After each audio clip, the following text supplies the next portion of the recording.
Welcome दोस्तों, आप सभी का स्वागत है। उम्मीद करता हूँ आपकी तैयारी जोरों शोरों पे चल रही होगी। चलिए शुरू करते हैं। आज हम पढ़ने वाले हैं दलहनी फसलों के बारे में। अगर तक चैनल पे पहली बार विजिट कर रहे हैं तो चैनल को जरूर सब्सक्राइब कीजिएगा।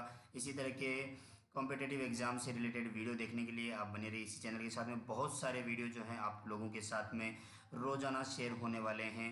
अगर वीडियो आता है आपको पसंद तो लाइक करके ज़रूर जाइएगा, और चैनल को नहीं किया है सब्सक्राइब तो सब्सक्राइब ज़रूर कर लीजिएगा, ताकि आप तक जो है नोटिफिकेशन पहुंचते रहे। बेल आइकन जरूर प्रेस कर दीजिएगा। चलिए शुरू करेंगे। आज हम पढ़ने वाले हैं दलहनी फसलों के बारे में। तो याद रखिएगा कि भारत में जो सर्वाधिक जो उत्पादन है और जो क्षेत्रफल की अगर बात करें तो जो दलहनी फसल है उस फसल का क्या नाम है, वो है चना।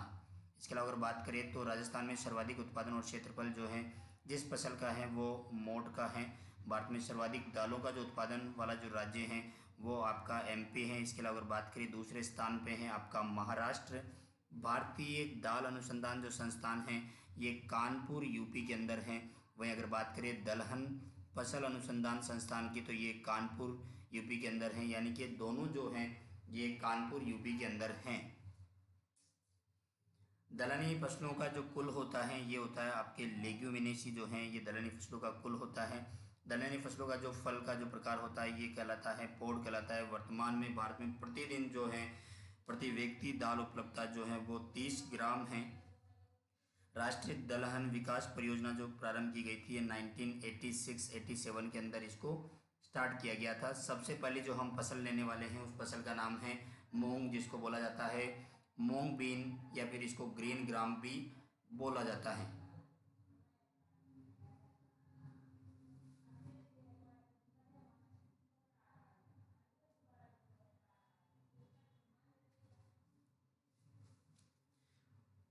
चलिए बढ़ते हैं आगे की तरफ। सबसे पहले ले लेते हैं हम मूंग की फसल जो है, इसको बोलते हैं हम मूंग बीन। तो मूंग की जो फसल है इसको एक और नाम है इसका, इसको हम ग्रीन ग्राम भी इसको कहा जाता है। क्या बोला जाता है इसको? ग्रीन ग्राम जो है ये बोला जाता है। ठीक है, तो सबसे पहले हम जान लेते हैं इसके वानस्पतिक नाम के बारे में। तो ग्रीन ग्राम का जो वानस्पतिक नाम है ये बोला जाता है विग्ना रेडिएटा। कौन सा होता है? विग्ना रेडिएटा जो है इसका वानस्पतिक नाम है। अगर हम कुल की बात करें तो जितनी भी दलहनी फसलें हैं वो कौन से कुल की हैं, यानी कि इसका जो कुल है वो भी कौन सा होगा? ये होगा लेग्यूमिनेसी जो है ये इसका कुल हो गया। जितनी भी दलहनी फसलें हैं उनका सबका जो कुल आएगा वो क्या है? लेग्यूमिनेसी है। उसके उत्पत्ति स्थान की अगर बात करें, मूंग का जो उत्पत्ति स्थान है, मूंग का उत्पत्ति स्थान है वो है भारत के अंदर। ये तीन इंपॉर्टेंट बातें हो गई। इसका वानस्पतिक नाम हो गया विग्ना रेडिएटा, का कुल हो गया लेग्यूमिनेसी, उत्पत्ति स्थान हो गया भारत। ठीक है, अब जान लेते हैं इसकी जो गुणसूत्रों की जो संख्या होती है इसके अंदर, वो गुणसूत्रों की जो संख्या है वो होती है, गुणसूत्रों की संख्या ये होती है 2n बराबर 24। ध्यान रखिएगा इसके अंदर गुणसूत्रों की संख्या कितनी होती है? 2n बराबर 24 होता है। प्रोटीन के अंदर जो इसकी मात्रा होती है, प्रोटीन की मात्रा ये होती है लगभग 23% होती है, वो प्रोटीन की मात्रा होती है। कई किताबों में आपको यहाँ पे 25% भी देखने को मिलेगा, तो ध्यान रखना है आपको प्रोटीन की मात्रा कितनी है? 23 से 25% जो है वो प्रोटीन की मात्रा होती है। वही अगर हम बात करें कार्बोहाइड्रेट की, तो जो मूंग के अंदर कार्बोहाइड्रेट की मात्रा होती है ये लगभग होती है 60%। कार्बोहाइड्रेट की मात्रा कितनी होती है? ये होती है लगभग 60% जो है कार्बोहाइड्रेट की मात्रा होती है। इसके अलावा अगर बात करें तो इसमें जो वसा की मात्रा होती है वो 1.3 जो है वसा की मात्रा होती है। माफ़ कीजिएगा, यहाँ पर जो है वसा की जो मात्रा है ये होगा 13% जो है ये वसा की मात्रा रहेगी। यहाँ पर कार्बोहाइड्रेट जो है 60%, प्रोटीन जो है 23 से 25% रहेगा। ठीक है, चलिए अब बात कर लेते हैं जो मूंग जो है क्या है, लवणीय और क्षारीय के प्रति क्या है? असहनशील फसल है। मूंग जो है ये लवण व जो क्षारीयता है इसके प्रति क्या है? असहनशील है। असहनशील फसल होती है। यानी कि जो लवणीय और जो क्षारीय जो हैं उसके प्रति क्या होती हैं, असहनशील होती हैं। इसके अलावा इसको क्या केज क्रॉप के रूप में भी इसको उगाया जाता है, ध्यान रखिएगा। इसको केज क्रॉप जो है इसके रूप में भी इसको उगाया जाता है, ठीक है। केज क्रॉप के रूप में इसको उगाया जाता है। मूंग के बीजों में क्या है, राइबोफ्लेविन, थायमिन और विटामिन सी की प्रचुर मात्रा होती है। जो मूंग के अंदर जो है इसके जो बीज होते हैं, इसके बीजों में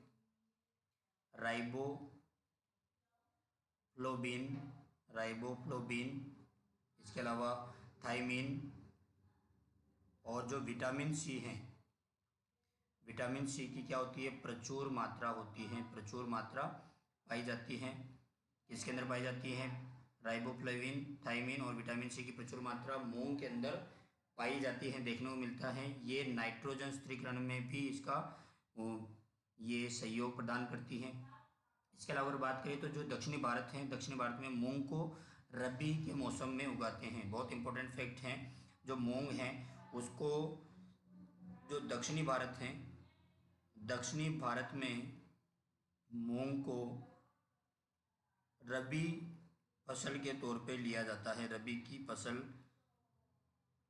के रूप में इसको उगाया जाता है, रबी की फसल के रूप में उगाया जाता है। यहाँ पर जो है आपको ध्यान रखना है, प्रोटीन कितना है इसमें, 23% से लेकर 25% होता है, कार्बोहाइड्रेट 60% होता है, और अगर फेट की बात करें तो 13% जो है ये होता है क्या, इसके अंदर फेट होता है। लवणीय और क्षारीयता के प्रति क्या होती है, ये असहनशील होती है, केज क्रॉप के रूप में इसको उगाया जाता है। बीजों में जो है क्या पाया जाता है, राइबोफ्लोबिन, थायमिन, विटामिन सी प्रचुर मात्रा में होता है। दक्षिणी भारत की अगर बात करें तो मूंग की जो फसल लेते हैं वो रबी सीजन के अंदर इसमें लेते हैं, ठीक है। इसके अंदर जो रोग लगता है वो कौन सा लगता है, मोजेक रोग लगता है। इसके अंदर जो रोग लगता है वो लगता है मोजेक रोग, जो लगता है वो इसमें लगता है, मूंग के अंदर मोजेक रोग लगता है, जो कि किसके द्वारा होता है, वायरस जनित है। अब इसको फैलाने का जो काम करती है, ये क्या करती है, जो सफ़ेद मक्खियाँ हैं वो इसको फैलाने का काम करती है, इस रोग को, ठीक है, मोजेक रोग जो है। इसके अलावा मोजेक मोटेले जो हैं ये भी वायरस जनित रोग हैं। मोजेक मोटले जो हैं ये भी क्या है, वायरस जनित रोग हैं। इसके अलावा अगर हम बात करें तो मूंग के अंदर जो है एक महत्वपूर्ण कीट है, मूंग का जो एक महत्वपूर्ण कीट है उस कीट का क्या नाम है, जो आपका हेयर कैटरपिलर जो है, जेसिड कीट जो है, ये इसके एक महत्वपूर्ण रोग, ये कीट हैं, आपको इसका ध्यान रखना है। अगर बात करें इसकी उन्नत किस्मों की अगर बात करें तो मूंग की जो उन्नत किस्में हैं इसके अंदर आपकी पूसा बैसाखी, RM-G6288, इसके अलावा K8511 जो है, जो K8511 ये क्या है, ये जल्दी पकने वाली फसल है। कौन सी, जल्दी पकने वाली किस्म है, जल्दी पकने वाली। कितने दिनों में पक जाती है ये तैयार, ये लगभग हो जाती है 60 से 65 दिनों के अंदर जो है ये तैयार हो जाती हैं, पक जाती हैं। ध्यान रखिएगा 60 से 65 दिनों के अंदर जो है ये किस्म जो है, इसका विकास जो है ये कानपुर द्वारा इसको विकसित किया गया था। ध्यान रखिएगा कहाँ पर किया गया था, इसको कानपुर द्वारा इसको विकसित किया गया था, और ये मात्र 60 से 65 दिन के अंदर पक जाती हैं ये। इसके अलावा अगर हम बात करें तो SML जो है 668 ये लुधियाना में विकसित हुई थी। ध्यान रखिएगा कहाँ पर विकसित हुई, लुधियाना जो है वहाँ पर इसको विकसित किया गया था। और ये जो है ये किस्म जो है ये शुष्क खेती के लिए एक नई किस्म डेवलप की गई थी, जो कि 60 से 65 दिन के अंदर पककर तैयार हो जाती हैं, ठीक है। इसके अलावा हम बात करें तो MUM जो है 2 ये अधिक उपज देने वाली किस्म है, अधिक उपज देने वाली किस्म हैं, ध्यान रखिएगा। अभी तक जो हम पढ़ रहे हैं ये इम्पोर्टेंट हैं। पहला हो गया आपका पूसा बैसाखी RMG 62-888। इसके अलावा बात करें K851 जो है जल्दी पकने वाली हैं। जो इसके अलावा अगर हम बात करें तो SML जो है 668, ये लुधियाना में विकसित की गई थी। इसके अलावा अगर हम बात करें MUM2 जो है अधिक उपज देने वाली किस्म है। ठीक है, चलिए आगे बात करें अगर हम तो इसके अलावा गंगा 1 हो गया, गंगा 8 हो गया। ये भी क्या है, सिंचित और अनसिंचित खेती जो खेती है उसके लिए उपयोग में लेते हैं। यहाँ पर आपको ध्यान रखना है, कंफ्यूज नहीं होना है। गंगा 1 और गंगा जो 8 हैं, यहाँ पर जब हम मक्का के बारे में पढ़ते हैं तभी वहाँ पर भी हम गंगा के बारे में देखते हैं। तो ऐसा क्वेश्चन आपको जो है एग्ज़ाम में देखने को नहीं मिलेगा। इसके अलावा अगर हम बात करें जायद के लिए, अगर तो जायद के अंदर जो है RMG 492 जो है ये जायद जो है उसमें इसको ग्रो किया जाता है।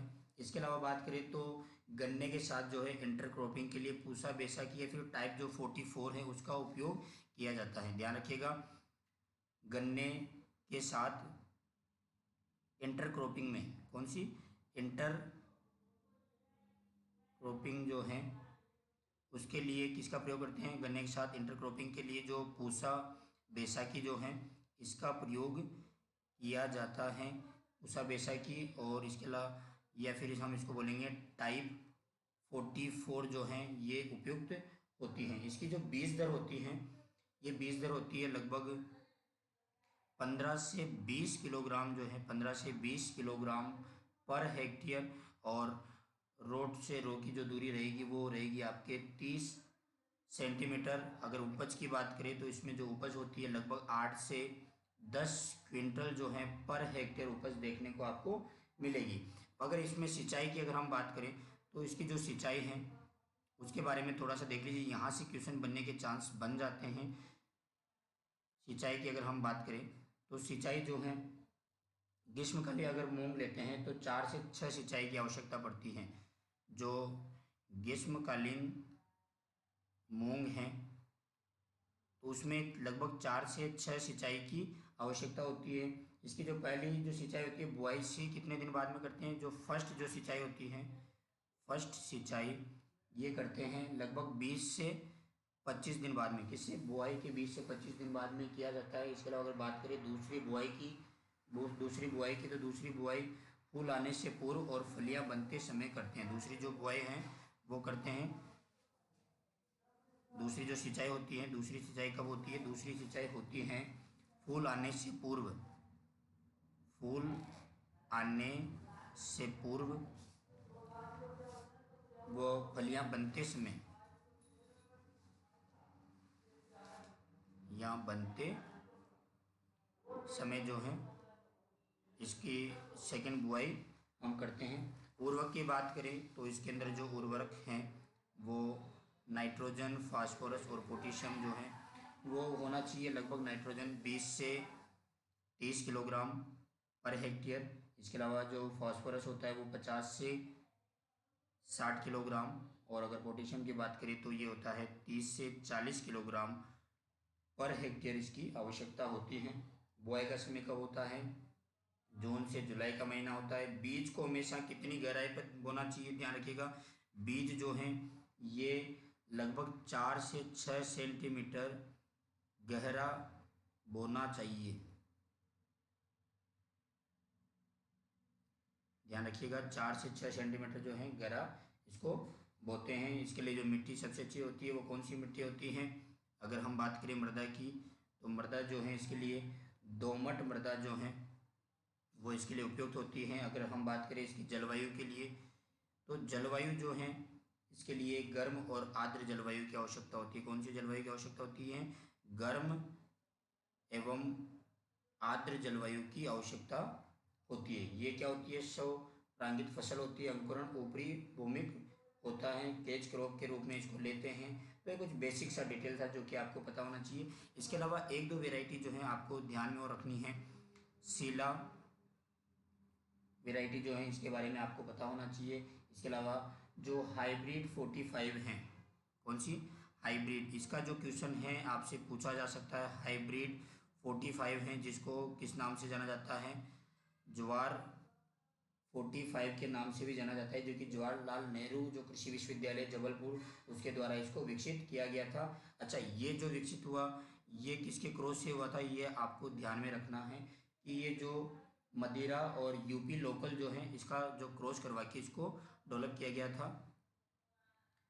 मदिरा और यूपी लोकल जो वैरायटी है इसके क्रॉस से जो है क्या बना, ये जवाहर 45 जो है वैरायटी इसको डेवलप किया गया था। कहाँ पर डेवलप किया गया था, जबलपुर जो है कृषि विश्वविद्यालय वहाँ पर इसको डेवलप किया गया था। लगभग ये 75 से 85 दिन के अंदर जो है ये पककर तैयार हो जाती हैं। सीला जो वैरायटी है ये भी लगभग 75 से 80 दिन में पककर तैयार होती है। इसके अलावा जो मोहिनी जो है ये भी किसकी वैरायटी है, ये मूंग की वैरायटी है। तो कुछ ये वैरायटी जो है आपसे पूछा जा सकता है। पूसा बैसाखी को हम किस नाम से जानते हैं, टाइप 44 जो है ये पूसा बैसाखी का एक अन्य नाम हो गया, ये आपको पता रखना है। ठीक है, तो कुछ ये वैरायटी है। इसके अलावा कृष्णा 11 की अगर हम बात करें तो ये भी आपसे एग्जाम में पूछी जा सकती है। कृष्णा 11 जो है ये वैरायटी, ये मूंग की वैरायटी है, तो आपको ध्यान में रखना है। इसके अलावा एक जो है आपसे एग्जाम में पूछ लिया जाए कि वर्षा जो है ये किसकी किस्म है, तो ये है मूंग की किस्म है। ध्यान रखिएगा, वर्षा जो है ये मूंग की किस्म है। वर्षा हो गया, अमृत हो गया, तो कुछ ये इन वेराइटियों का जो है आपको बिल्कुल मेहनत करनी पड़ेगी, आपको याद रखना पड़ेगा इन वेराइटियों को। और पंत जो मूंग वन है ये पंतनगर कृषि विश्वविद्यालय द्वारा इसको विकसित किया गया था। ठीक है, तो इन कुछ वेराइटियों के बारे में आपको पता रखना है। उम्मीद करता हूँ कि जो है आप इनको बहुत अच्छे से याद कर पाएंगे। और पीला मोजेक रोग जो है वायरस के द्वारा होता है, ये भी ये बहुत एक तरह से मान के चलिए कि मूंग के अंदर नुकसान पहुंचाता है। ठीक है, जो मोजेक रोग होता है वो क्या होता है, सफ़ेद मक्खियों के द्वारा फैलता है। ठीक है, इसके अलावा जेसिड जो कीट इसके अंदर लगता है। तो उम्मीद करता हूँ कि इससे जो क्वेश्चन जो बन सकते हैं मेनली यहाँ पर इसमें किस्मों में क्वेश्चन उठ के आ सकता है आप लोगों के सामने। तो किस्मों के आपको नाम ध्यान रखने हैं। और उम्मीद करता हूँ कि आपको ये वीडियो अच्छा लगा होगा। हम बहुत जल्दी यानी कि आने वाले 2-3 वीडियो के अंदर जो है दलहनी फसलों के सारे जो हैं इंपॉर्टेंट क्वेश्चन वो हम यहाँ पर कवर कर चुके होंगे। और इसी तरह से हम बहुत जल्दी जो है एग्रोनॉमी, उसके बाद में उद्यान विज्ञान हो गया आपका, और पशुपालन जो है उसके वीडियो भी जल्दी अपलोड करने वाले हैं। अगर आपको पसंद आ रहे हैं वीडियो तो लाइक करके ज़रूर जाइएगा। और कमेंट बॉक्स में अगर आपकी कुछ राय है तो उसको ज़रूर आप कमेंट बॉक्स में डालिएगा, ताकि हम जो है कुछ चेंज करना चाहें तो चेंज कर पाए। और उम्मीद करता हूँ आप इसी तरह से सपोर्ट करते रहेंगे। Thank you so much.